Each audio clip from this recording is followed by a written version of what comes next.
Kalapana, disaster of 1990, and end of the road. In 1990, the goddess Pele determined it was time for some serious house cleaning in Puna. Lava flows from Kilauea's East Rift swarmed down the mountain and engulfed the villages of Royal Gardens, Kaimu, and Kalapana, destroying virtually everything. Immolated and buried were a centuries-old fishing village and a world-famous black sand beach. The road ends today where the parking lot for Kaimu Black Sand Beach once stood, and is now 1,000 or more yards inland. When the lava came, it wiped out not just homes, gardens, crops, and material things. It wiped out a way of life and a landscape cherished by generations.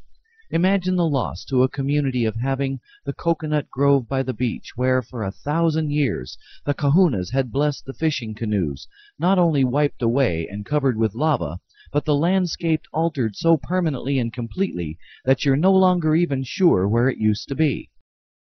The spot where generations of fathers taught their sons to fish by casting nets, gone.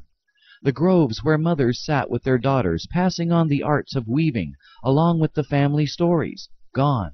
The beach where thousands of young lovers had walked the moonlit surf arm in arm for centuries, and perhaps not a few babies had also been made, gone beneath 50 feet or more of lava. Everything gone. A landscape, a way of life, an entire culture. It was from a vision of strength, a refusal to let her community die, rather than feelings of loss and desolation, that inspired one local resident to replant and reestablish this area. Not just replant her land, but the entire village. She worked steadily, planting hundreds of sprouted coconut and other palms, and encouraging others in her community to join in. Even when she discovered she had a terminal disease, she continued her campaign to replant and recover, the community pitching in even more after she passed away.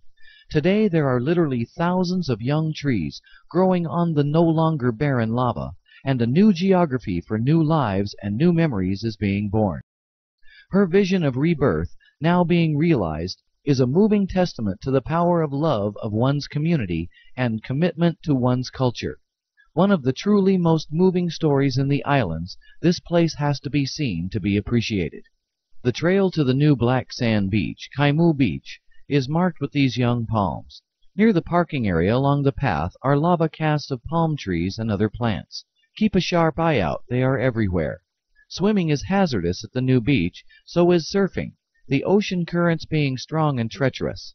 But take some time to relax, wade, feel the sand beneath your feet, and contemplate the drive of one young dying woman to rebuild a world she loved from a devastation few of us can imagine.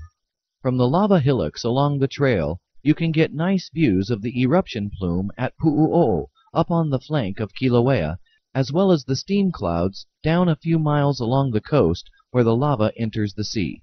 This is one of the few places where both can be easily seen at the same time. Back at the parking area at the road's end, look a bit farther to the west and find Uncle Robert's house, one that was spared the destruction, where a display of photos of lava flows and the village in pre-disaster times in a miniature museum can be found, along with an interesting nature trail.